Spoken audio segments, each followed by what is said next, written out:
you can ask me questions. It's an interactive safari, and you can send your questions at WildEarthTV or using the Twitter handle, the hashtag Safari Live, and we'll try and work through as many relevant questions and comments as we can during the next 3 hours or so of the safari. Now, what you're having a look over there is there are two elephant bulls. The one on the left, substantially bigger than the one on the right. And I don't know if you'll be able to see it from here, but the one that is now at the back, now on the left-hand side, the bigger of the two, he is in a condition called must. Now, must, it depends on how you say it, M-U-S-T-H, is a condition that mature bull elephant go into a couple of times a year, or actually it depends on which elephant. Some elephants it's once a year, and other elephants it's a couple of shorter times per year, but up to 150 days. And basically their body increases testosterone levels up to 70%. And this makes them A, irresistible to females, and B, it makes them irresistible to the urge to follow herds. And as you can see over his back, there's a herd of females in the distance. And while he's busy drinking water at the pan, they're busy feeding in the grass at the back, and he's what's called in attendance. So he's not part of the herd structure of this particular herd. He's just a bull in attendance.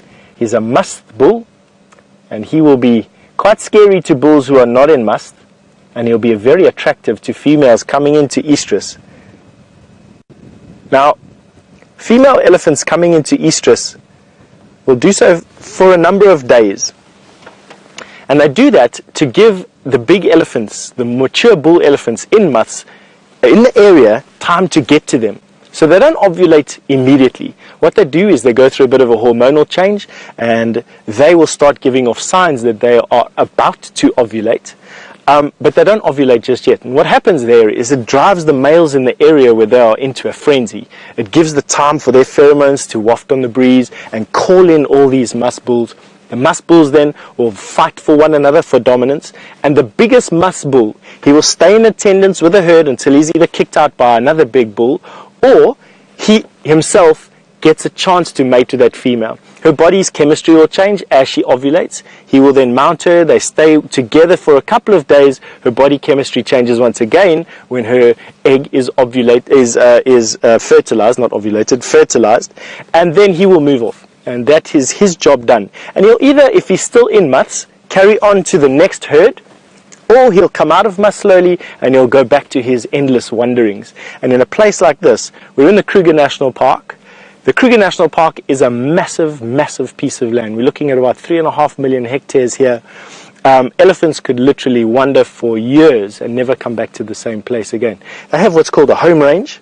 They don't have territories. And a home range is an area that an elephant will wander in its lifetime.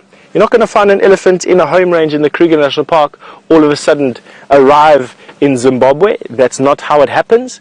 They basically explore the edges of their home range, and in the 70 odd years that they're alive on this planet, not quite that much in this area, we're looking at about 60 years or so, they might explore a little bit out of their home range. You're looking at about 10 kilometers a year for these bull elephants on the periphery. But for a mature bull elephant, a large bull elephant in the Kruger, they'll stay in this home range and they will just explore a little bit and come back. And that's what we call a home range. It's an undefended territory that they have. Have a look at how magnificent this particular elephant is. He doesn't look so big from where we are. We're probably about 400 yards away from him at the moment, 500 yards.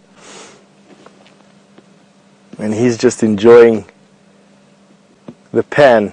Now on the left-hand side of the pan, the young bull that was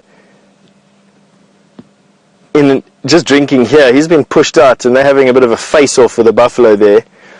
Buffaloes are notoriously cantankerous, stubborn beings, and that buffalo is not enjoying being pushed out of his wallow by that elephant and is busy trying to stare him down.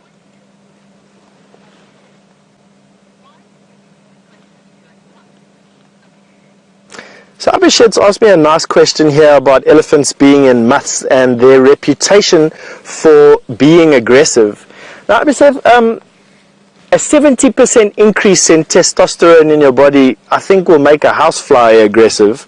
Not that they aren't anyway, they're buzzing around my head, but it makes elephant bulls aggressive so that they can vie for competition amongst one another for the females. So it's a physiological change that has an effect on an animal's behavior, noticeably so that they can compete with one another, so that the strongest bull is in attendance when that female eventually has to ovulate her eggs. So it's to do with the survival of the fittest concept. And only the biggest, strongest elephants are left by the time a female ovulates, and then she has no choice but to go with him. In areas where the elephant numbers are reduced significantly due to whatever, could be as, look at that there, let's just have a quick swing over there. There's an elephant there, there we go. Up there's busy smashing that tree down. Let's see if she gets it right. I've just been watching the female elephant there thrash a tree. You can see the trunk just going up on the right hand side there. Sorry, I can't actually remember what I was talking about at that last little segment. The tree just caught my attention completely. But in any case, while we try and reposition onto the other side of these elephant, Jamie would love to say hello, and we're going to send you over to her.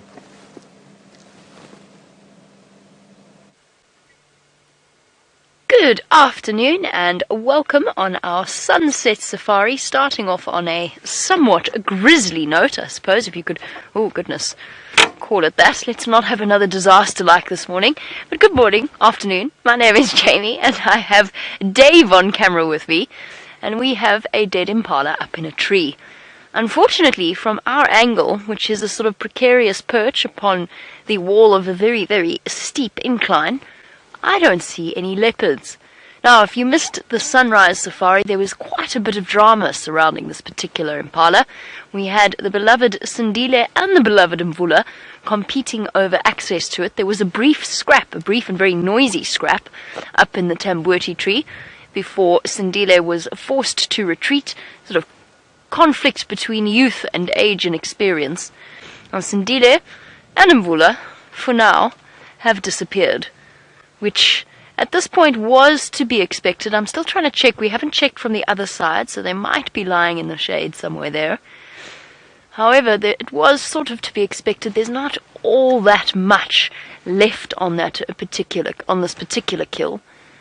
There's a leg sort of semi-separate from the rest, and that's just the head basically left and some ribs. I think there's a chance they might have abandoned it for now and perhaps decided to go and sleep somewhere off in the shade.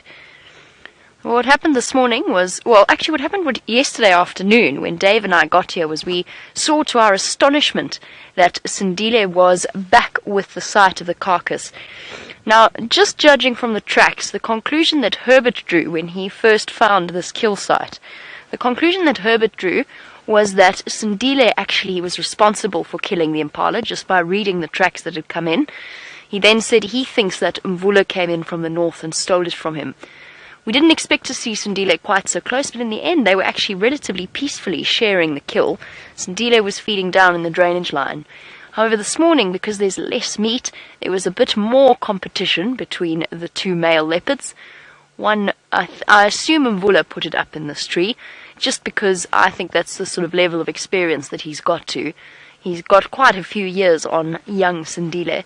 I think that he foisted it up in the tree, and he was reluctant to share too much more with Sindile. They both escaped with sort of just bruised pride, I think, especially for Sindile.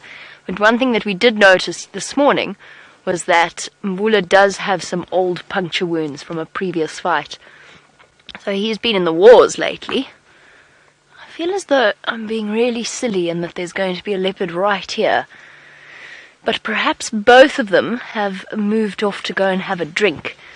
I'm just trying to think where the nearest water is. Perhaps Galago Pan has been witness to some leopards making their way to go and have a drink. We're going to try and go around and see if we can't see things from the other side. However, we're going to send you back across to Steph, whose animals are chasing each other around.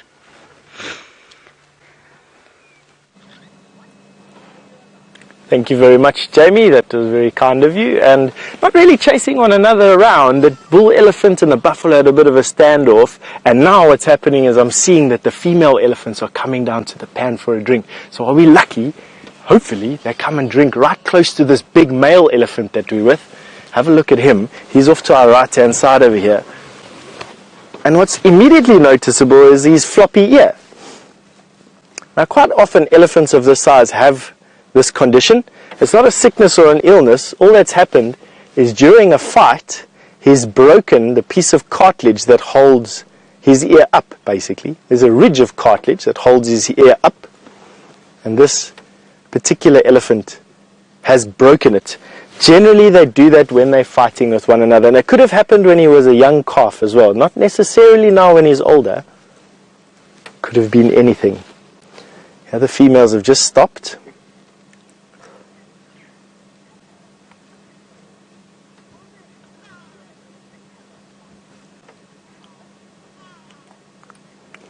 Now, Tucker, you're 4 years old, which is as old as my son is, and you've asked a very interesting question. You've asked me if this elephant would fight with one of the females. Tucker, no. He won't fight with any of the females. He will fight with other males. He might get a little bit boisterous and push them around a little bit, but not fight. He only fights with other males, and generally only other males that are the same size as he is. And have a look at how big he is compared to the elephant cows around him. This herd that's just come up is made up of immature bulls and females, and they will all be related. This is one family. And have a look at them tucking into this water. Very thirsty. They spent the whole day in the bush. And as long as we are calm, they should relax with us being here, and they will come around and enjoy a nice cool drink, and hopefully even a mud bath and a swim. Here, approaching her right hand side is a very young cow with a calf in tow. It's probably her first calf. And I know this because she's so small, and you can see she's almost hanging around with this older female in front of her, and I would almost imagine that that's her mother. Not uncommon for multiple generations of elephant, all related to one another, to be almost within touching distance of each other for most of their lives. These elephants will not lose contact with one another, the females at least, for their entire lives. Isn't that amazing? They're a family that sticks together forever in their particular sense. Bull elephant leave the herd at about 12 years old. They sometimes join much older elephant and learn from them for a few years. Have a look at what this elephant's doing. Is very sneakily just tested that female by basically just testing her scent. They're very, very sensitive to chemical changes in each other's bodies. It's how they talk to one another and how they judge responsiveness. What he would ideally be waiting for is some urine, and he will test the urine, and he has very sensitive receptors in the roof of his mouth that can actually form a picture in his mind about where that elephant is. Oh, they're enjoying this water. There we go, mud bath time. So we've had a drink, and now it's time to spray the bodies off with some mud. And they're doing that to cool themselves down, and also to form an insulating layer over their bodies, which will help them from the sun, but also protect them from biting insects. What a treat. I must be honest, to sit as close as what we're doing to these elephants and having virtually no effect on them is almost unique to the Kruger National Park. You do find proximity to elephants all over Africa. You can get very close to elephants all over Africa, but for some reason I'm not nervous around Kruger National Park or Sabi Sand elephants. Elephants in the rest of Africa make me nervous. Have Have a look at this bull.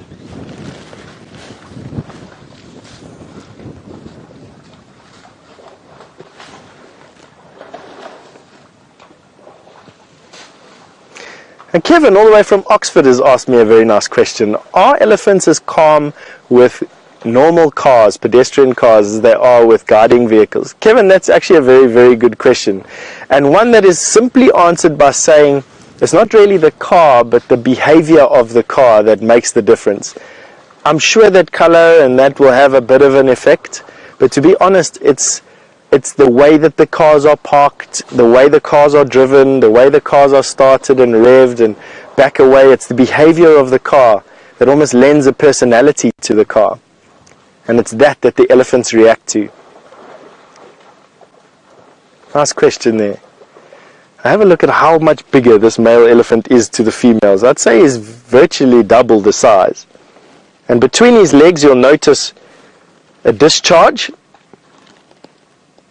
And that is indicative of an elephant in full must, and it's the testosterone that's causing his glands to overreact, and the secretions have got nowhere else to go except out, and that is what you're seeing staining his legs. It comes out with a very pungent smell. It's a sickly sweet type of smell, and that is what other bull elephant react to and what females react to as well, from distances of several kilometers.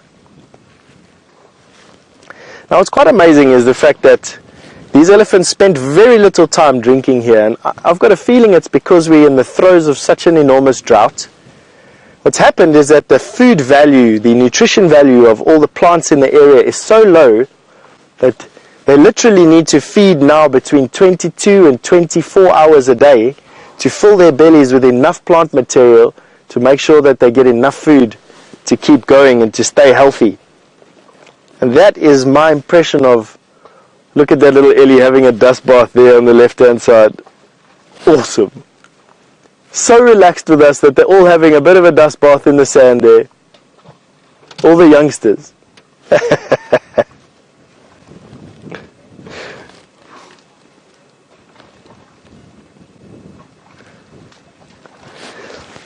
Now remember, all of you watching out there, send news to your friends via whatever social media platforms you can, that we've got some Ellies on the go.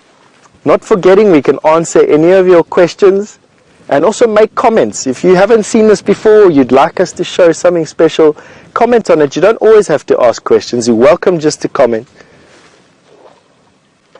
And you can do that through those two mediums, questions@WildEarth.tv, that's email, and then using the hashtag Safari Live on Twitter. Tell your buddies, tell them to come watch. We'll answer one of their questions. So they're just having a bit of a sand bath there in that sand at that junction. But I can already see those lead elephant are showing me signs that they are looking to move on. And we still have an elephant over here that's just finishing his drink. He's a young bull elephant. And this, like any teenager, is loath to spend time in the close proximity to his parents, but is still 100% reliant on them, and that's exactly why he is at the back of the pack. A teenager, not ready yet to leave, but not wanting to be in close proximity to all the babies and the mothers with their babies. So he hangs around here at the back, out of the way of the big male, and now, unmolested, he's able to enjoy a drink and a bath. And it looks like he's managed to get every part of himself except that patch on his forehead. And a little patch on his bottom I see as well. Let's see if he can get it to the next mouthful. Wow, have a look at the unique feature on his trunk there, Gerard. He's cut his trunk, the tip of his trunk, he's split it. Wow. Now that would be akin to you separating where your nostril attaches to your front lip, your top lip, and separating it, tearing it up into your nostril. Just imagine how that feels. That's what that elephant's just managed to do there. Obviously having absolutely no effect on the function of his trunk, it must just have been quite sore.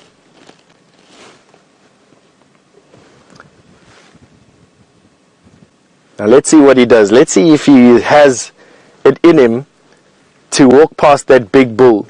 And that'll give us an idea of where he is. If this young male is approaching maturity, he won't walk close to that big bull elephant. If he's still an immature bull, not quite a toddler, but sort of a preschooler, if I could put it to you that way. Prepubescent is what I'd like to say, probably.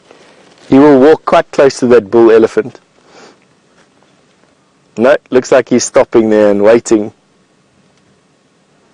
Not that he's in any way a threat to this bull elephant.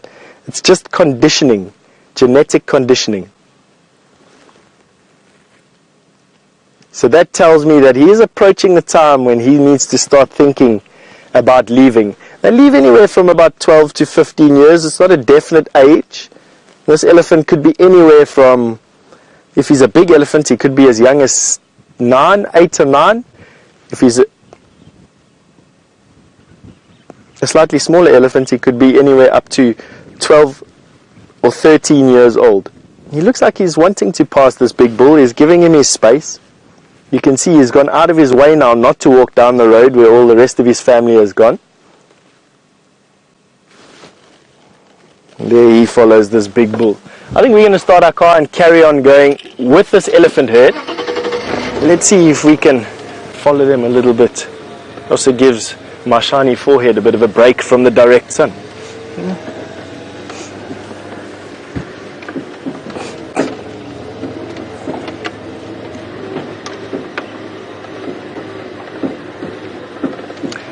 Mohammed, all the way from Doha. Good afternoon, Mohammed. You've asked me, are there any other water sources in this part of the Kruger National Park other than the one that they've just been at? Absolutely.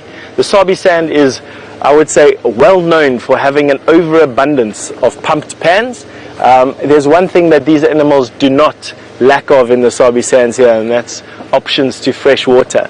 They don't, however, have options to a lot of fresh food, and that's what these elephants are going to be primarily concerned with at the moment, is getting enough nutrition from the vegetation around them.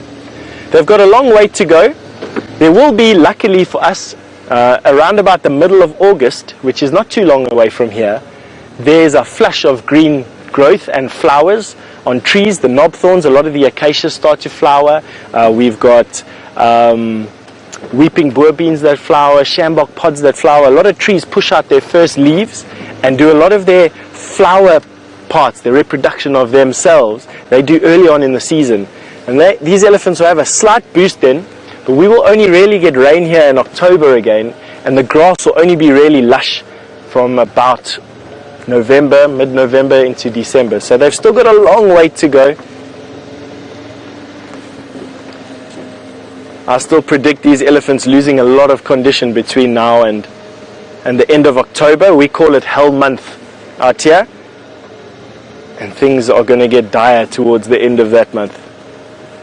Now you can see that he's put himself between me and the herd, which is not uncommon to do. It's just him reacting to our presence. What we need to do is not antagonize him. And as you can see, or you may have heard, I've just switched off the engine of the car. He's not showing me any untoward aggression. He just put me between himself and the herd. And what that tells me is he's almost got like a protective instinct going there, or he sees me as a bit of a threat. That's just his testosterone that's busy talking to him. But rather than escalate the situation, we just take heed of these bulls. And while he's deciding what he's doing, have a look at these two youngsters having a bit of a wrestle with one another. That's exactly how elephant fights. Picture what they're doing now. That is exactly what these big bulls get up to, only with the addition of tusks. A titanic battle is how it is.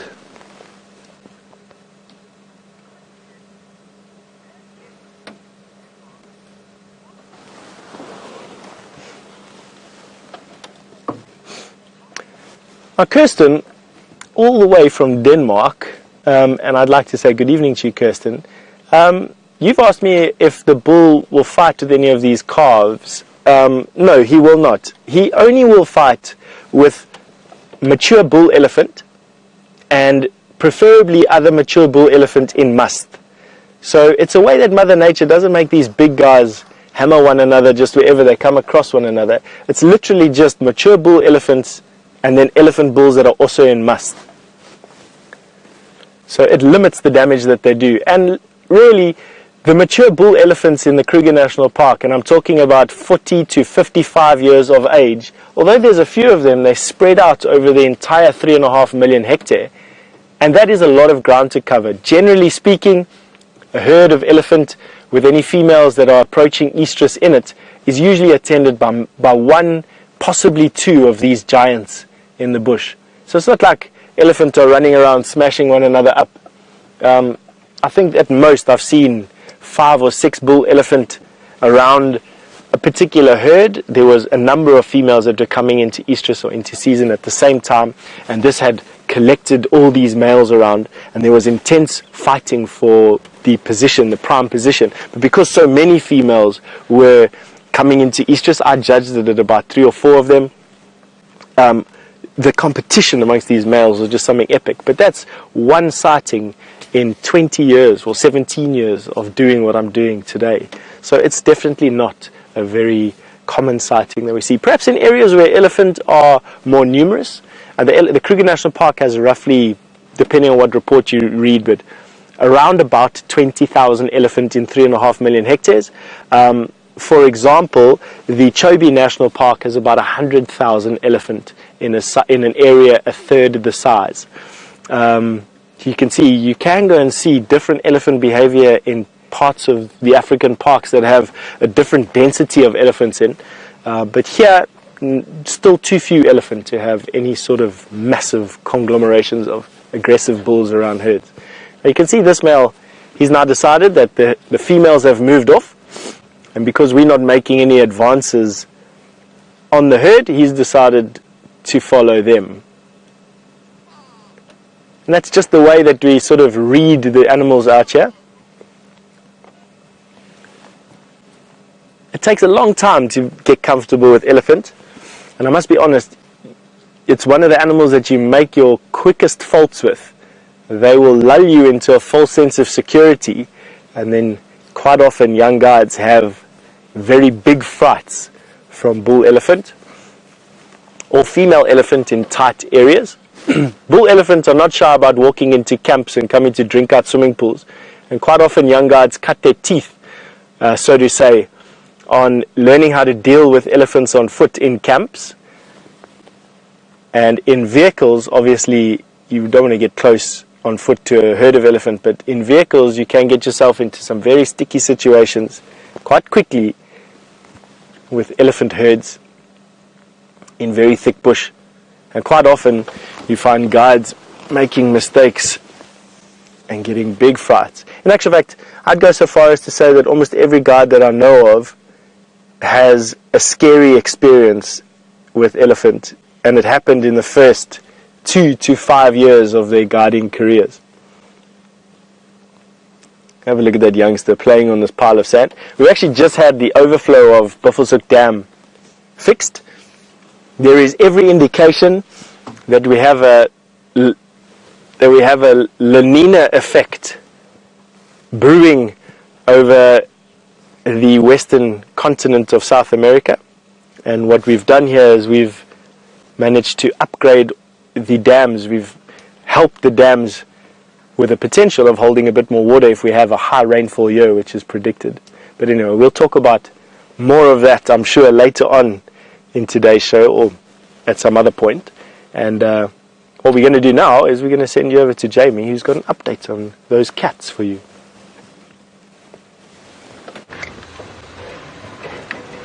My update is that that's a slender mongoose. Never mind.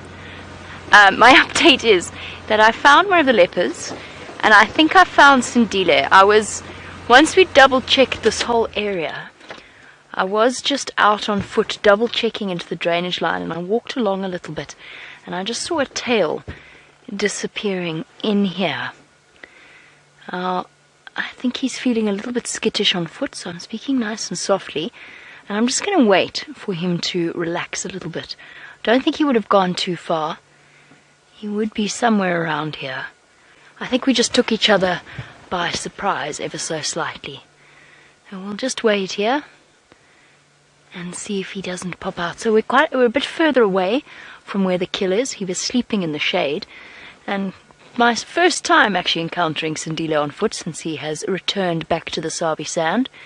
We had some wonderful adventures together, him and I, when he was still a cub, and he decided that the best fun in the world that he could have would be to stalk me all the way back to the vehicle when I tried to track him one day. So he is here. He's hiding somewhere on the other side of this mound here. Now that could mean that it is really, really tricky for us to get the vehicle to him. So it might be worth moving off for now and then coming back at a later stage. Sorry, hold on 1 second. I think he may have walked into Mvula on that side, because I heard a low sound. It was not quite growling. It was just a sort of a which might mean that he's bumped into Mvula. And it's worth just sitting here for now. I want to just let him relax before I go in, and just let his heart rate settle before we move the vehicle in. Obviously, he's much more relaxed with cars than he clearly is with people on foot. He's forgotten what that's like in his time away from the wild. So while we sit here, wait for Sindile to relax a little bit, and then move in to see if we can't get a view, let's go back to Steph and see what his plans are.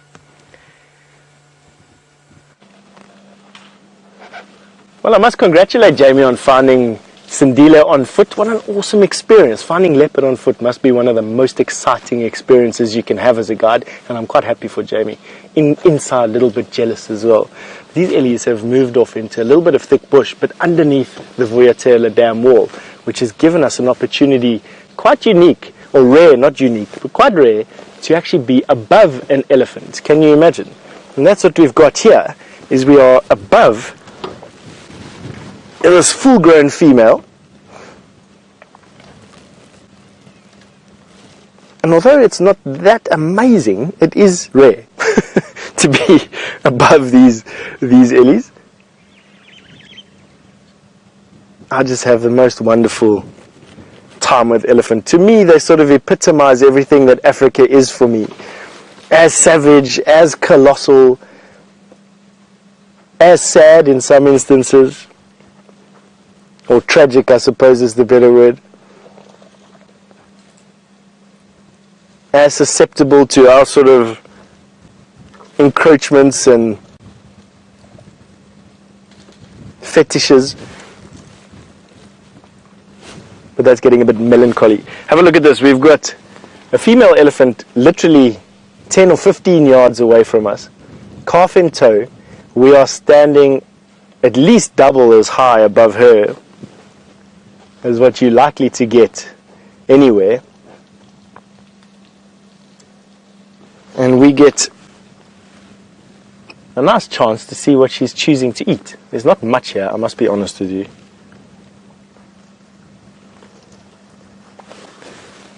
And they'd need to eat roughly about 150 kilograms of food a day. Males are eating anywhere up to 250 kilograms of food a day. So anywhere from sort of 300. There's that big bull pushing over the jackalberry there.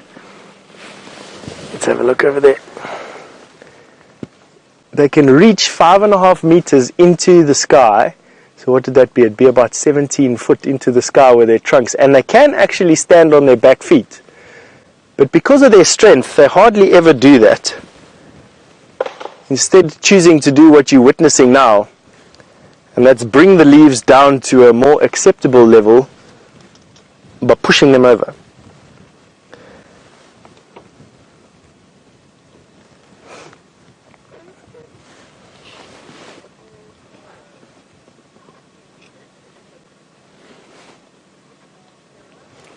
Now, Football Hero has asked me how sensitive is an elephant's trunk.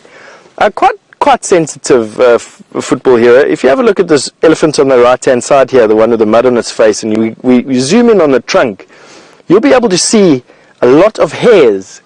Now, apart from the trunk having more than 100,000 different muscle fibers in it, it's also covered in hair, and it's also covered in nerves.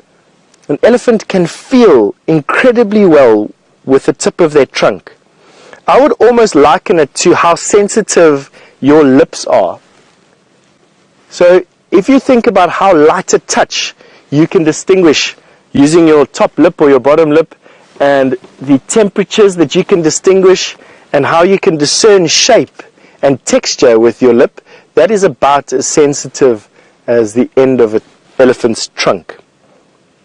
It has quite thick skin on it, but with a hair on it, with its ability to move, and then with that incredibly sensitive tip and those two fingers, it makes for a wonderful appendage. Very strong. Able to pick up something as small as a little marble and quite easily push down a tree with a diameter as thick as your waist. Very, very easily indeed. Now see, that elephant has now broken that tree, effectively killing it, and then decided that it was a bad idea to eat it anyway, and has now left it to stand in the sun. Now we've got this elephant behind us sneaking up on us. This is not good. So what I'm going to do is just put my hand on the starter. There we go. Now it's never a good idea for elephant to sneak up on you. They do tend, some elephants, especially old ones like this, can develop bad habits. I don't know this herd at all. Have a look at how this young elephant gets up that slope. Amazingly agile. You think that an elephant couldn't get down there at all, or up there, and they've just managed to climb up virtually soundlessly. But anyway, that elephant decided that there was nothing, we were no threat at all. But it's always a good thing to be wary around elephants that do that sort of thing. I've been around enough elephants to know that you can't trust them, and just when you think you can trust them, they'll go and do something like sneak up behind you and then push your car or push a tree down on you. So luckily we didn't have to clap our hands or start the car or move away, create some distance. That elephant literally was just using that path, came up behind us, had a bit of a look, and has now walked off along the other side. It'd be interesting to see if the rest of this herd actually follow her lead. That would indicate to me that this female was the matriarch, and that she dictates where the herd goes for that day. If she then rejoins the herd, it tells me that she's not the matriarch, but one of the matriarch's sisters, or even one of the matriarch's older daughters. And the matriarch would then still be on our right-hand side here. But I see that this particular herd hasn't moved off after that female at all. So there's a good chance that the matriarch, or the oldest, wisest member of this, female member of this particular herd, is still within this group somewhere.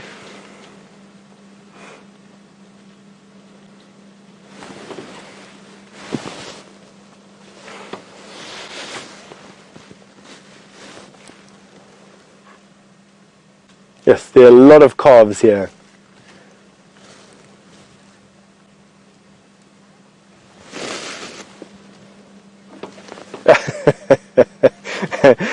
Jonathan S. has just asked me, why do elephants have toenails? Good question, Jonathan. I think it's probably the same reason we have toenails, is that there are some vestigial remnant of us doing something with our fingernails. I don't quite know what. They do use their toenails to kick out vegetation. I've seen them kick out grass and kick at branches that are close to the ground using their toes. But they could quite easily just pull something out of the ground. They don't necessarily use their toenails for that. But quite rightly observed there, they've got 5 toenails on their front foot and 4 toenails on their back foot.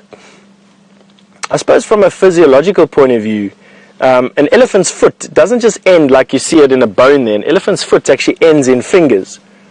And although those fingers are now reduced and covered in a fatty layer, the toenails are still present, which is interesting because our fingernails and toenails grow from a bed that is almost directly onto the bone, but not attached to the bone. And in this particular case, elephant's particular case, the bone has moved away into the foot, become reduced, and then covered by a fatty deposit. Now, an elephant's foot is very similar to your heel. So for those of you at home sitting, or with the luxury of not having shoes on right now, take your heel and feel it, and you'll see that it has a thick layer of skin with this fatty deposit around your heel bone. Now imagine that just enlarged a little bit, and in elephants' front foot having 5 heel bones, and in their back foot having 4 heel bones, the remnants of their feet and hands as they evolved up through the ages. Wow, this male elephant makes that female elephant look tiny. That's a full-grown female, and that huge bull elephant, and he's not the biggest elephant I've ever seen. It's just made her look minute, like a calf. He's just wandering through this herd, literally just waiting to fend or to defend his case. He's waiting to see if another huge bull elephant joins up. Doesn't look like it's anything to do this afternoon.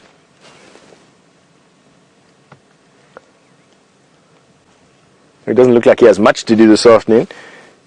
Duty done, he's seen off other big elephants, and he's not quite, or she is not quite ready to ovulate just yet, and so it's just a waiting game. You can see him intimidating that youngster there. The youngster just making way for him, as is right. It's quite an interesting story about some Kruger National Bull juveniles that were taken to the Pilanesberg National Park, which is a little bit closer to Johannesburg than we are now. And because there was a lack of older bull elephants, these youngsters came into their maturity without a capping effect of the older, bigger bulls, and became rogue. They would trash property at a regular basis. They were just uncontrollable, basically. They even started to kill other animals. Buffalo and rhino they started to kill. And what happened was the Pilanesberg National Park introduced a bunch of old Kruger National Park bulls to the Pilanesberg National Park, and these older bulls effectively capped these youngsters, these rogue youngsters' behavior, and brought them back under control again. Isn't that amazing? Alright, we've got Mvula. Jamie's found him. Off you go.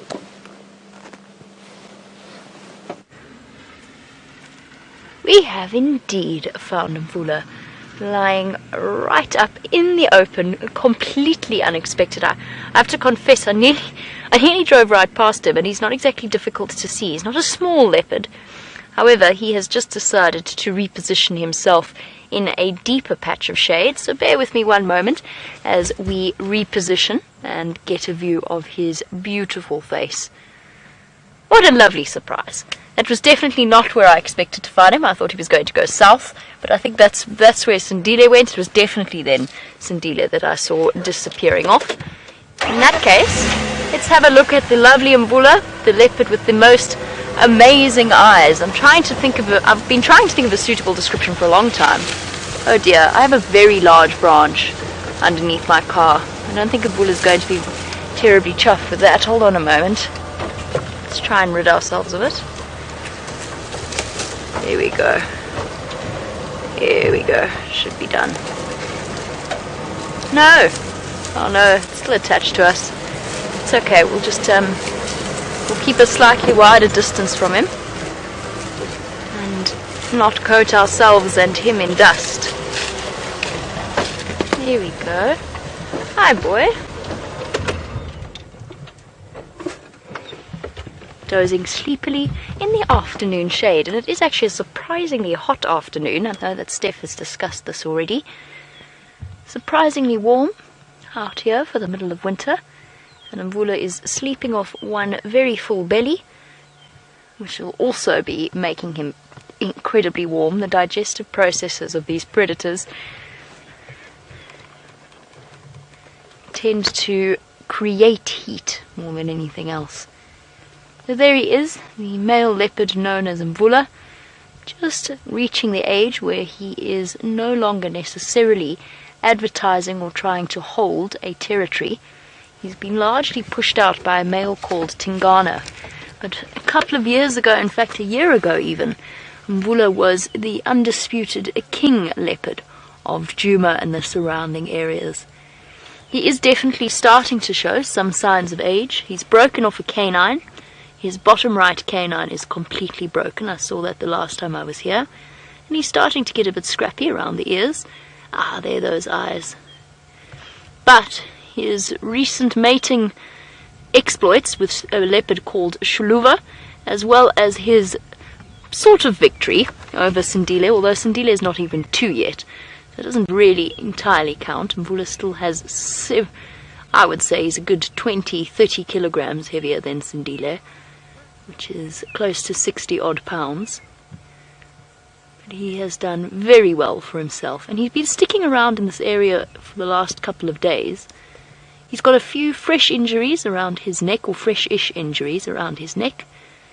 We'll have a look at those when he decides to reposition himself. I think he's keeping them flush on the ground. There, you can kind of see whenever he flicks his face at them. The flies are driving him nuts. Shame, boy. They're probably actually sitting on that injury. Some of them might be biting flies, stable flies. Yes, that's exactly right. Deborah, our armchair traveller, is absolutely right. That is what Mvula's eyes look like to me as well. She said that Mvula's eyes look like there is a light on inside them, like they're shining from below. I think that is a perfect description. I think he has some of the... They're pale blue, which is not unusual in leopards, but his are a colour that I have never seen before. And they must be some of the most extraordinary looking eyes I've ever seen. There we go. He's thinking about opening them, especially since those flies are driving him mad. But I think Deborah's exactly right. There's almost a glow coming from behind them. And I find it very easy to identify him. As soon as he turns that piercingly blue stare upon you, you immediately know which leopard that you're dealing with. Oh, boy, shame. Those flies driving you nuts. Can see sheer irritation there in his body language, and that is probably because they're sitting on those injuries and nipping at them, which won't be comfortable for him at all.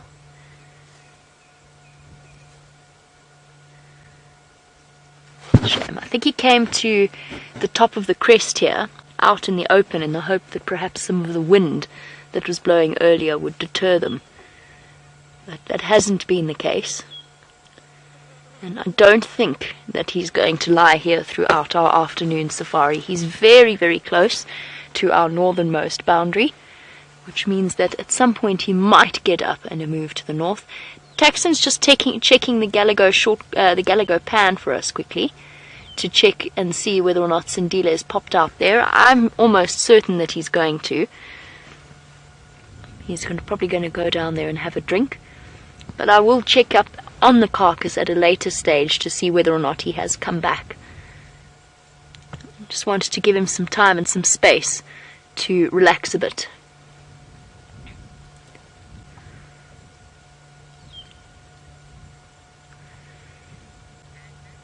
Our Wild Earth girlie, talking about the sizes of our various leopards, I said that Mvula is very solid and stocky when compared to poor 2-year-old Sindile.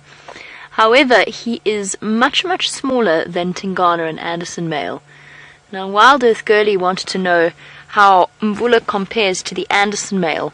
And the Anderson male, apparently, I have never seen him, so I actually can't tell you from personal experience, unfortunately. I've never seen him. I have heard stories that he weighs, or he looks as though he weighs up to about 100 kilograms, so 220 odd pounds. That's huge for a male leopard. He's supposed to be one of the largest that the Northern Sabi Sands has ever seen. That being said, you know, it's like the fish that somebody caught that gets bigger and bigger with each telling of the story. I think he's huge.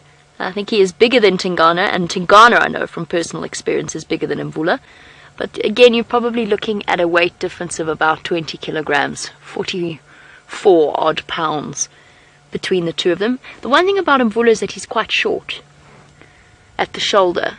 He's stocky, he's got a very thick neck, but he is, to me, much shorter than Tingana. Tingana is also one of the largest male leopards I've seen, certainly for a long time.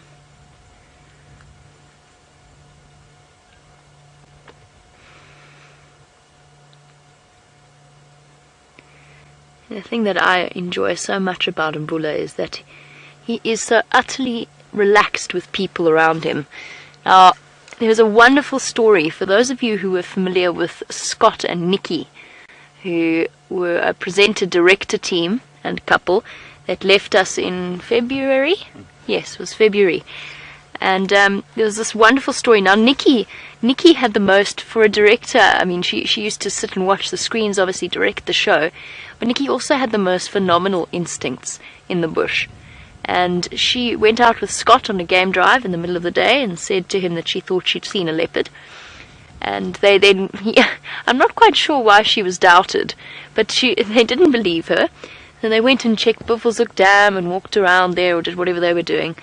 And then Nikki went back. She said to Scott, I'm just going to walk up the road and go see if I can see any tracks where I thought I saw that leopard.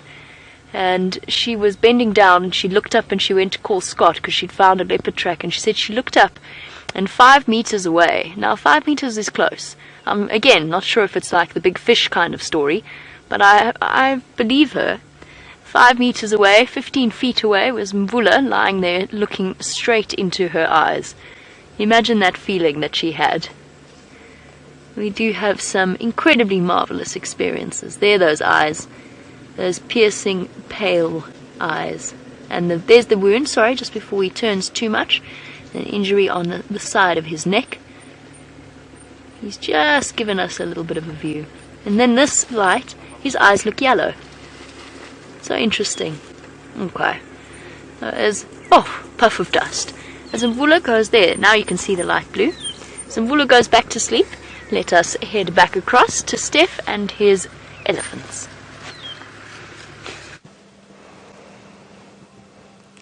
And these ellies have managed to cross the drainage line in front of us and are standing virtually in the same place they were as you joined the show. Isn't that incredible? You know, from a tracking perspective, if I had to try and solve that just from their footprints, it would have left me dazed and confused, I can tell you. But they've now had a drink.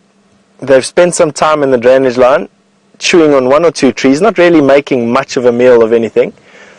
Then the matriarch, must have been the matriarch, because she crossed over behind us first, and then about 15-20 minutes later, the rest of the herd followed in almost her exact footprints and have now moved back into the patch of bush that they were in when we joined. And now I can see that they've started to spread out and are feeding again. Just literally picking at the bushes. Not doing much. There, they're starting to move off now. That female with her calf at the back of the herd, with the rest of the herd coming into frame now from the left and spread out now over a front probably about 150 to 200 yards or so wide. Now, if you're just joining us, we've been with these elephants since the beginning of the show, which started for our time at 3 o'clock.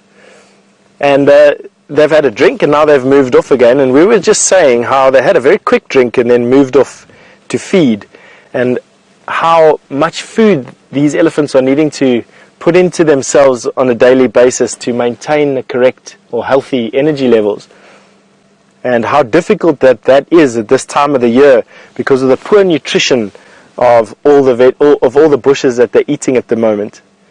And I would presume that elephants are spending anywhere up to, I'd go so far as to say hungry elephants will be eating 24 hours a day now, getting little snatches of sleep where and when they can. Now, it's not uncommon for elephant to sleep up to 10 hours a night in summertime, but for elephants like this that are in the grips of a drought at the end of the dry season or going into the end of the dry season, these elephants will probably be feeding anywhere from about 20 hours to 24 hours a day, depending on where they've been for that day or the previous day, just to maintain healthy energy levels. Isn't that incredible? Eating mostly woody species of plants, so trees, roots, bark and leaves at the moment, and they're up to about 300 pounds for a female elephant and probably close to 500 or even 600 pounds for a male elephant. Lots of vegetation around at the moment. It looks pretty green and bushy, but as soon as you start to go down to actually what's in the bush, you can have a look around this particular thicket now. You'll see that the bush itself is made up of nothing almost. In places where there is supposed to be grass, there's nothing but sand, and you can see that the bushes that you're looking at are all thorny, scraggly trees with very little nutritional value whatsoever. Small leaves, mainly evergreen, and that means, in my opinion, hard and leathery and not very tasty at all. There are actually still one or two elephant, can you believe it, in this thicket. That's what makes these elephant herds so dangerous on foot, is you don't quite know exactly where they are. The prime bull, or the big bull elephant that we were having a look at just now, he's still in the thicket off to our right hand side. And what this could only be is then the youngsters, the young males.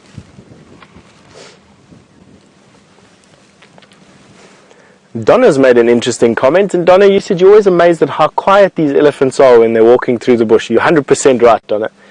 They are one of the quietest animals, and for all their bulk, I promise you, elephant can absolutely drift through the bush like smoke rather than the 6-ton behemoths that they are.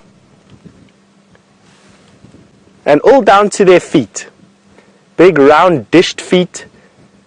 Spread their weight quite evenly, and then the bottom of their foot is quite soft. It's horny in so much as if you have very cracked heels, the dead skin gets quite calloused or calcified. I don't know how else to put it, but it gets quite hard and like almost like a horn, like an animal's horn. And that's what the bottom of their foot is like, except that it's malleable, it bends. Very similar to a cracked heel, I would say, is probably the closest analogy that I can give at the moment. And that enables them to feel the bush around them and to walk silently over things.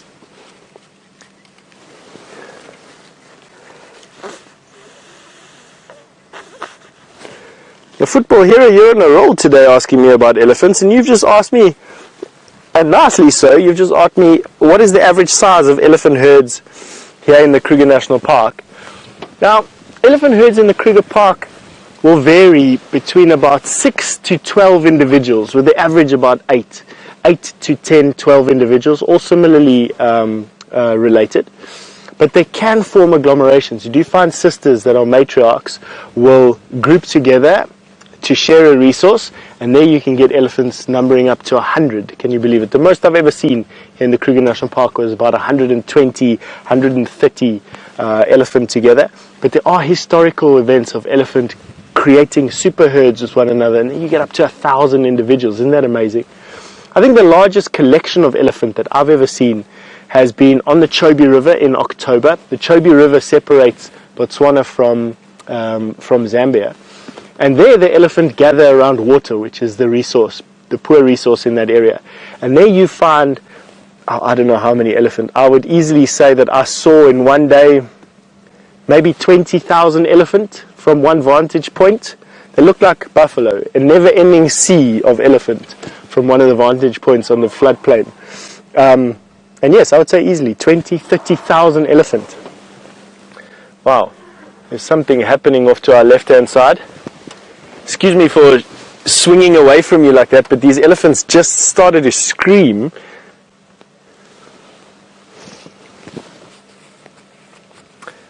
While we're just waiting for the cause of this disruption to make itself clear, Jeffrey has asked, do female elephant ever golf on their own? Jeffrey, I've only known female elephant to golf on their own when they're about to give birth. And then only rarely. Sometimes elephant give birth in amongst the rest of the herd, most of the times in actual fact, but sometimes you find females separating themselves. But they'll always be in contact with the rest of the herd.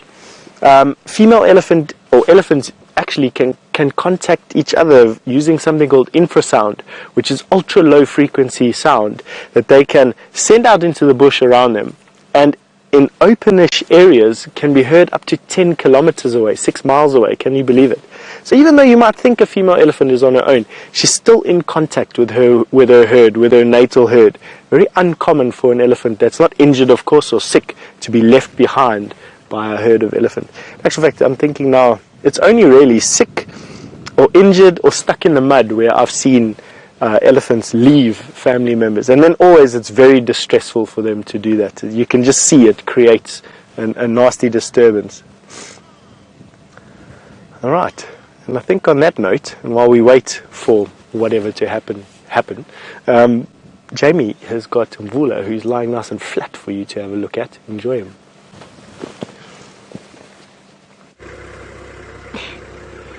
And we too find ourselves waiting for something to happen, and for the moment just stopping to take in and appreciate the beauty that is any sort of leopard. There's something about them that attracts humans to them. The beauty and the grace and the power that lies beneath the spotted coat of theirs. They are absolutely stunning creatures. Now, while I've been watching Mvula, very sadly now, I've been through a bit of a search of things today, and I have relocated my beanie, for those of you who were deeply concerned about it. Actually, Louise relocated my beanie for me, looking sad, dirty, and mostly bedraggled. Actually very sad looking. The pom-pom is the saddest thing you've ever seen in your life. It was at the base of the Mahindra. Having just had a little bit of a wash, it is now covered in dirt and water. So the beanie is quite safe. I also managed to relocate my lip ice. It's been driven over, and in my attempts, you see how close he is to the boundary, just by the way. So we are going to have vehicles driving past us the whole time. Oh, how would you like to go on a rescue mission? Because I relocated my lip ice, but because it's been driven over, it was really hard to open. So me being me, decided I'm going to try and lever it with my teeth. It's now over there. Which is most unfortunate. I can't even show you because it's right next to the vehicle. So I don't know how chapped Mvula's lips are feeling, but if he wants some, there's some lip ice right there on the floor next to him. I might have to do a rescue attempt a little bit later, but it will have to be done by putting... It's not the first time this has happened to me. Almost invariably, actually, it's been things like guest cell phones and mobile phones and cameras that they've dropped off the side of the vehicle in a sighting. And you wind up having to inch the vehicle round to put it between yourself, the animal, between you and the animal, and then bending over and contorting yourself to pick it up. This is the first time I've done that in a long time, and I'm going to have to try and do it at a later stage. Now, Mary Edwards, on that subject, I'm not going to jump out of the vehicle now and grab it, because that would absolutely scare Mvula. It would be behavior that would be unexpected for him, and all of a sudden I would be out of the vehicle and walking around. He would get up and he would run very fast in a general northerly direction. And I say northerly because I'm to the south of him. Now, you want to know actually more specifically whether or not it's dangerous to be out and about on foot, especially around leopards. It depends how you define dangerous. Is it really important to remember that they are wild animals? Yes, absolutely. Are we on their menu? Only in very, very exceptional circumstances. So there are cases where leopards have learnt to take people and they have killed people before. However, that is exceptionally unusual, and it usually only occurs at night. During the day, on foot, we are recognized by everything out here, thanks to thousands of years of evolution, as the apex predator. So whilst our Sabi sand leopard have had trackers tracking them pretty much for the same time period that they've had vehicles around them, so they've got used to people on foot in the way that Mvula is. So if I were to go walking through the bush and I came upon him like this, I could probably watch him from a distance of, I would say, from Mvula, probably comfortably at about 30 meters, which is around 90 odd feet. And that is where I would want to watch him from. And Scott has done that before on foot with Mvula. He sat with them for a considerable period of time, and he's perfectly comfortable with it. Sandile, on the other hand, I was in no danger from him. However, he was scared, a little bit scared of me. So he moved off away from me. I don't think he went very far. I think he probably went to go and flop down in the shade, a little bit further away. But that's generally the reaction of leopards. The one thing that leopards do tend to do on foot is, especially ones that are not used to people, is they try and disappear. But they don't necessarily do that by movement, because they know, just like we know, that eyes are attracted to movement. So what they do is they go still in a bush. Now when you're on a walk, and this has happened to me once or twice in my life, and I'm sure Steph has had this occur as well, especially around rivers and other such places, if you've encountered a wild leopard before, what they often do is they wait in the hope that you're going to go past them until you get really close to them and they realize that they're going to get spotted, at which point they explode past you. Our leopard moves at its fastest 22 meters per second, or up to 24 meters per second. And you just take a moment to wrap your brain around that. Think about that really carefully and think how fast that is. And actually, I promise you, when that does happen, when you're leading a walk or a group of guests and a leopard comes bounding out of the bushes, you don't even have time to be afraid. You just let it's gone. It's gone before you've even registered what's gone on. You just get a flash or a blur of spots. Occasionally you get a brrrr, and then it's gone. And then your heart rate shoots up, and then it returns to normal once again. I've also had I had one walk where we didn't have an escape route, and the leopard didn't have an escape route. I just came around the corner, and there it was, hiding in the bushes. And I backed everybody up, but I told them not to look at it. I told them to pretend, to just keep looking upwards and to pretend that they hadn't seen it. Because animals are aware. They have to be. All animals are attuned to the position, human beings included. It's why we see faces in things like toasters and microwaves and cars and whatever else we see faces in. Because we're attuned to positioning of eyes and ears and facial expressions. Animals are no different. They take their visual cues from our faces mainly and our body language. So if you pretend that you haven't seen them, occasionally that does work.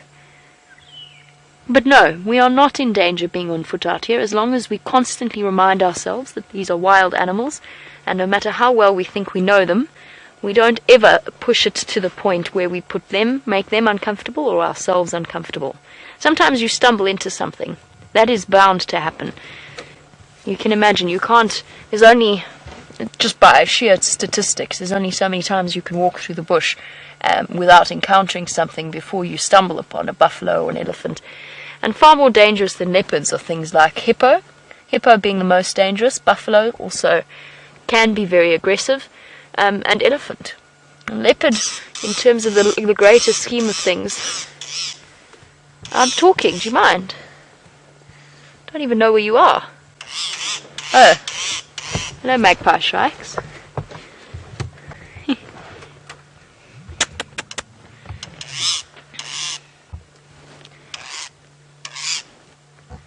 Right, have a look at the magpie, or the long-tailed shrike. They're the one making a great deal of noise. The shrikes themselves, not including the bush shrikes, but shrikes themselves, are not exactly known for the beauty of their calls, and that sort of harsh grating sound is particularly unpleasant. There you go, thank you. Sorry, didn't mean to insult you. See that little bull snap beforehand. Now the long-tailed, or the magpie shrike, you can see why it's called magpie. Black and white feathers. Oh! And off he goes, having been deeply insulted by my description of its call. Right, well, some say he is the mystic farmer. Others say he speaks the language of the yellow-billed hornbills. However, all we know is that we call him Steph. Let's go find out what he's doing. Keep us. Sometimes I don't know where Jamie gets these things from. All I can say is she's got a very overactive imagination. But yeah, we're on our way to have a look at Buffelshoek Dam and to see what's in the vicinity of the dam. There may not be anything at the water, but there's definitely activity around water sources, as we saw at Vuyatela with those elephant. We're expecting something to be around there. I must say, even though I see this on a daily basis, it is astounding to me the depredations of the drought and the effect that it's having. I've been lucky enough to be in the Sabi Sands for long enough to have lived through a very, very bad flood and the subsequent wet years leading out of that flood, and that was in the year 2000, and seeing how everything was just, it was a thicket, it was a tangle so deep you couldn't walk through it, all the way to this, which is 16 years later, and we are exactly a full pendulum away, where you could pretty much walk wherever you want to unimpeded, and have been able to do so for an entire season now, wet and dry season. It's incredible. It's just nice to sit here and reminisce about the two vastly different experiences that I've managed to have. And with Safari Live being Safari Live, you are going to be able to share that with us as well.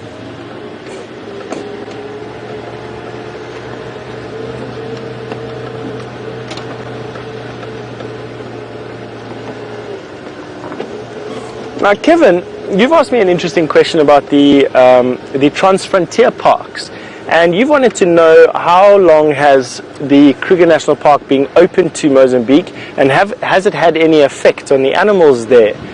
Kevin, let me answer this in the way that I can.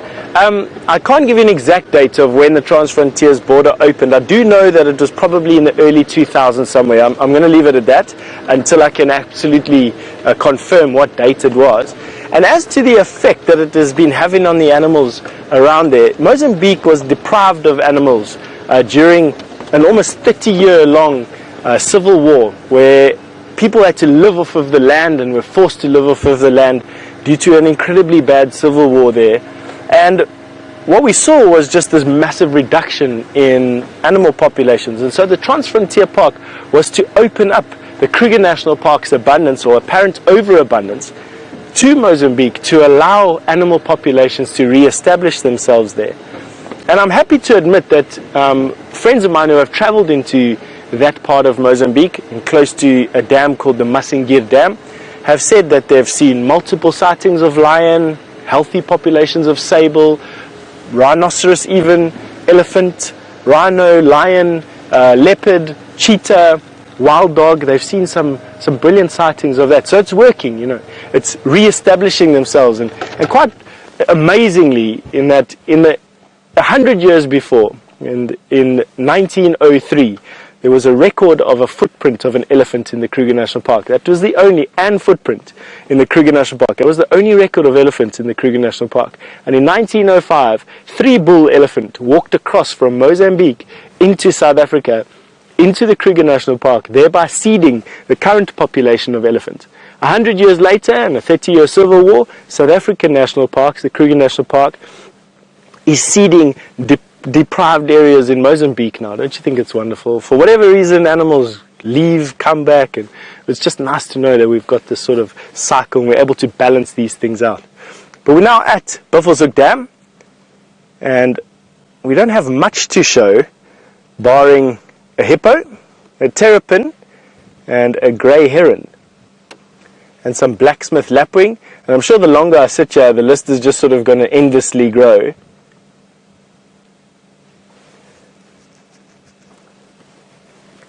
But we have got this hippo that's just busy enjoying the solitude of a drying up pan. Now what you're looking at there, that frame that you have there, that is very similar to how I remember the South Luangwa River being, or the South Luangwa National Park on the Luangwa River in Zambia, on the eastern side of Zambia. They have the highest population of hippo in this river. They've got 80,000 hippo in this river that runs through this national park, and literally hippo dot that river in numbers that you can scarcely conceive. And this is how my memory is of it. Very dry. I was there in October in the dry season when the hippo concentrations are at their densest. And now barring this puddle, this has only 1 hippo in it. The puddles in the South Luangwa would have 10 times this number, 100 times this number. it does remind me strongly of it, this vista. It's wonderful how things can trigger memories. I quite like that. Now there's a terrapin on this hippo's back, mostly because the terrapin has been in the water around this hippo and has found suitable elevation to climb out of the water and sun itself. It's a cold-blooded reptile, which means that it gets its metabolism, or the rate of its metabolism more correctly, from the environment around it. And it would be sunning itself now to pick up its metabolism to digest the food that it ate. And it's an insectivore, so it would have been drawn to the hippo because the hippo, with its defecating and stirring up the mud, would stir up any invertebrates that you find in the mud around this particular hippo, and that the terrapin would have been enjoying. And so the terrapin would have been drawn to the hippo for the disturbance it has to the environment around it, kicking up any insects. The insects are then fed upon by the terrapin, and when he's cold and full enough, he would have climbed onto the closest elevated position, sitting in the sun, increasing his body temperature, increasing his metabolism, and digesting what's in his belly. Interesting, eh?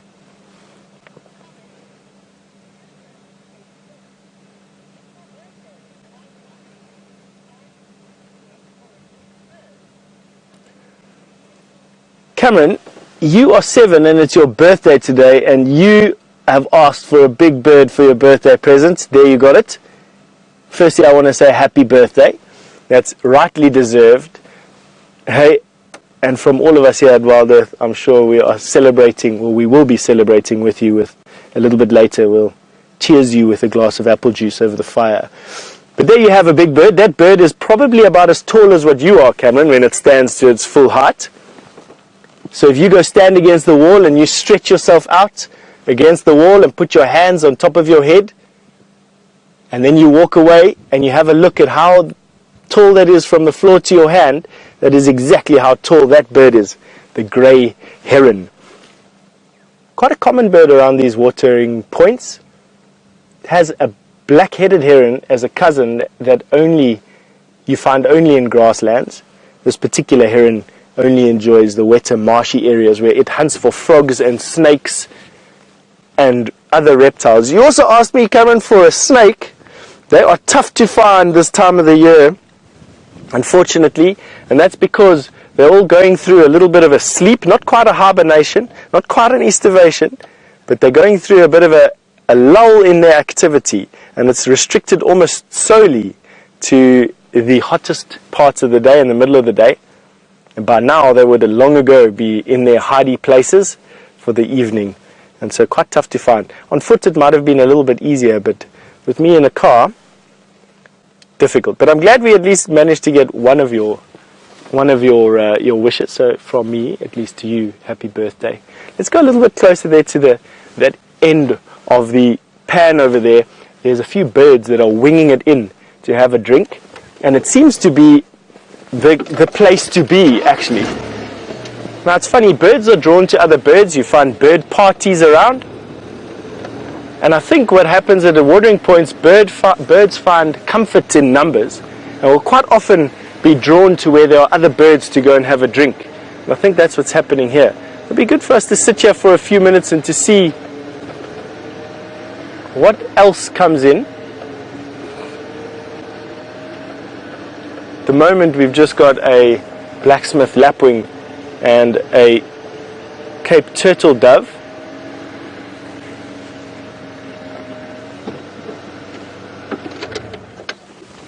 Let's show you what they look like.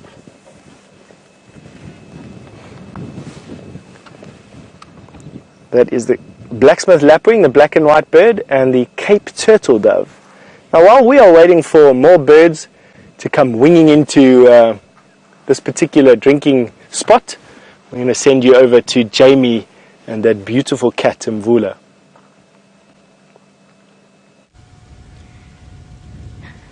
Our beautiful and very sleepy Mvula. He hasn't moved very much at all. He's found himself a perfectly comfortable spot, and now that the wind has picked up ever so slightly, you can see the leaves rustling in the background there.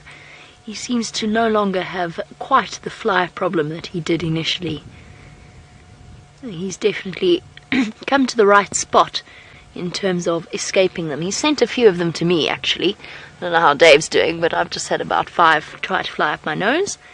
That's okay. Entirely worth it just to be close to this particular cat. And he just gave us another demonstration of why we love Mvula so much and just how relaxed he truly is, because he let me reverse back, pick up my dropped lip ice, and climb. I didn't get out of the car, but I did do some leaning out of the car. And he didn't lift. Did he lift his head, Dave? No, didn't even lift his head up at us. A truly special animal. That is why the Sabi Sand is one of the most special places to come and to view the big cats. They have come to live almost completely unfazed by the presence of human beings in vehicles. And as I said, most of them are actually absolutely fine with us on foot as well. And it helps, of course, that he's got a very full belly and is feeling thoroughly comfortable. Stretched right out.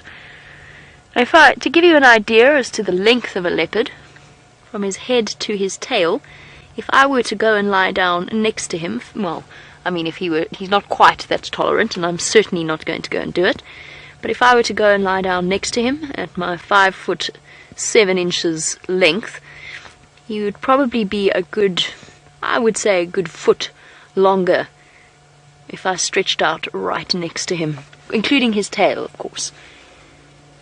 They're incredibly long and heavy tail.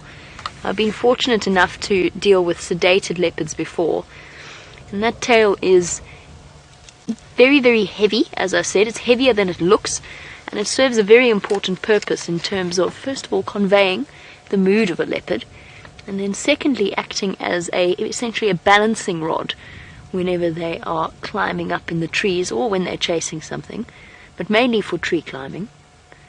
And then, of course, we've got his fluffy rosetted coat, the solid spots on his belly, and then the rosettes around his side and around his bottom. And that, of course, is completely unique, that pattern of spots, to Mvula. There you can see thick belly fur. It is winter, so they do grow a slightly thicker undercoat to keep themselves warm on the chilly nights. Beautiful view of his foot.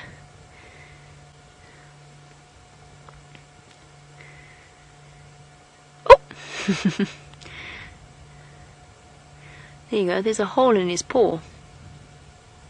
Not a big one, but there is a slight hole in the toe there. I'm not sure, that could be from anything. It's not too deep, it hasn't broken through the very, very thick skin of the bottom of his foot. There is a slight dent there that might even be visible in his track if one were to stop and to look closely enough. And the flies seem to be targeting that as well. That might have been from the fight that he had, but we're not 100% certain. Now, Jeffrey in Texas, it's fantastic to have you on the Sunset Safari. Now, Jeffrey was wondering a little bit about... Oh, sorry, it is Jeffrey in Durban. Not Jeffrey in Texas. Different Jeffrey. Sorry, Jeffrey. Jeffrey in Durban, so a local, a South African local. Now, Jeffrey's actually wondering about how endangered leopards actually are in South Africa, because we get a lot of publicity about lions, but less so about leopards. Well, Jeffrey, in South Africa, we're actually relatively fortunate in certain areas in that the leopards don't fall under the endangered category. In fact, in parts of South Africa itself, they don't even fall under what's known as the vulnerable category, under the ICUN Red List. That being said, there is a lot of rhetoric from certain parties that have an interest in claiming that there are more leopards than there are, and have basically said that there's lots and lots of leopards in South Africa, we just don't see them. And whilst that may be the case, there's a huge project that is underway from Panthera, because we actually don't know how many leopards there truly are throughout the country, and especially in the Lowveld, because again, unless you're in the Sabi Sand, where we keep track of each and every single leopard, We hear about them in places like in Pretoria, in abandoned council buildings. We hear about them under the Ellis Park Stadium. We know that they're around Magaliesberg, the mountain range around Magaliesberg, yet we don't really have a concept of just how many leopards there are. And Panthera's launched an enormous project, starting off small, but it will expand further and further, which involves putting up camera traps, because that's basically the only way to go about monitoring leopards. Because if a skittish leopard isn't used to people and doesn't want to be seen, unless you invest hours and days and months into relaxing that particular leopard, you're never going to know it's there. If it doesn't want to be seen, you won't find it. So the camera traps, the motion sensing cameras, what they do is they have very, very advanced software that's kind of like facial recognition software, but is based on spots. And it will sift through each and every picture that the camera traps, and I'm talking hundreds of camera traps, have taken, and start to come to a conclusion as to just how many leopards there are. An example of this was a reserve of 25,000 hectares that I used to work on. I had no idea how many leopards there were, just because we never saw them. They were so skittish. And they were very, very hard to track, because this place, unlike the Sabi Sand, which is quite a lot of sand, it was mainly rocks. So tracking them was very difficult. So we put camera traps up, 100 in 25,000 hectares, one on each side of a suitable spot, and ended up with the conclusion there were 12 permanent based, 25 moving, 25 in total, so the ones with their sort of territory on the fringes, or nomadic leopards. And that was the conclusion in just 25,000 hectares. And what they're using that for is to be able to turn around and go to certain organizations, and I don't need to mention which ones they are, but to go around to certain organizations and say there are less leopards than you think there are, we need to start protecting them. The Cape leopard is endangered, so there's a lot of argument as to whether or not it's called a subspecies, but we do know that there are very, very few Cape leopards around in that area. They're not endangered, and they're not vulnerable just yet. Throughout the world, yes, absolutely. Throughout Africa, if you take an average of the population, absolutely. They are, of course, as always, because they're something so beautiful. Naturally, there are certain sectors of the population that want a leopard pelt. Something I find incomprehensible, but that does happen, as well as all of their medicinal properties and certain traditional beliefs, because nothing says I've become a man like hunting a leopard.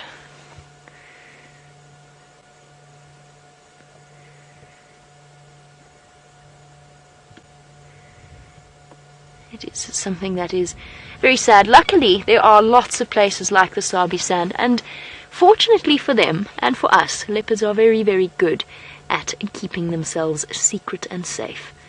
Football man, while we look at Mvula's beautiful face, he wanted an explanation behind the different male and female spot patterns. Well, football man, first of all, there's no major difference between male and female in terms of their spot patterns. There's two ways you can go about identifying leopards. First of all is to just look at the notable spots on their face. As I said, it is completely unique.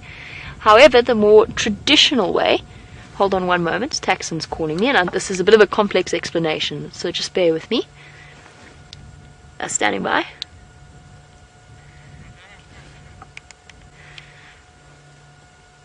Tax, I think he twitched his ear once, but yes, otherwise.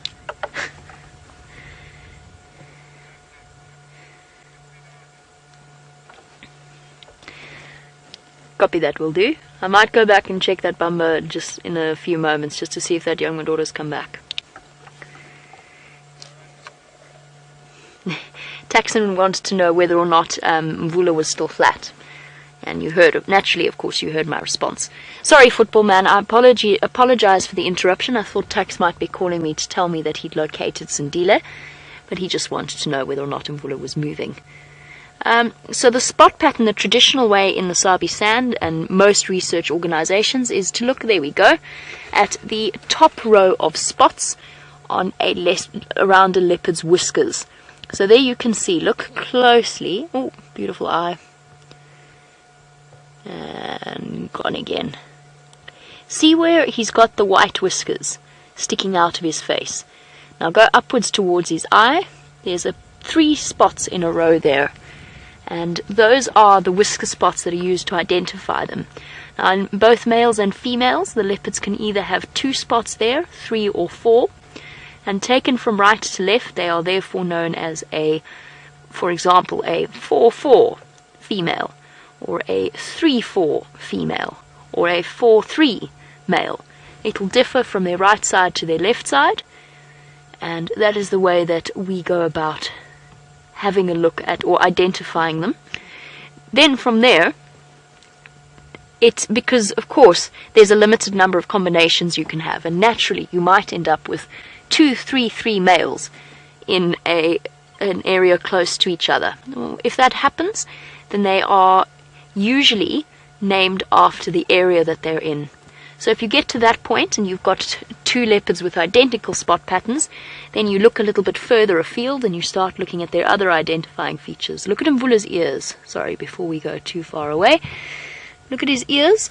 You can see the nicks and cuts there. Those will be with him throughout his life. Although you've got to be careful with something like that, because that changes. So that he might get an extra nick. That nick might get deeper. It won't heal up completely, he'll always have them. You can see the flies are driving him crazy. So that is the way in which leopard spot patterns work. And look at Mvula, dozing away. We're going to play a little bit more of the patience game and decide whether or not we want to stick with Mvula or move off. I might go and check the kill and then come back here. While we do that, let us find out how Steph is going on Wounded Wendy.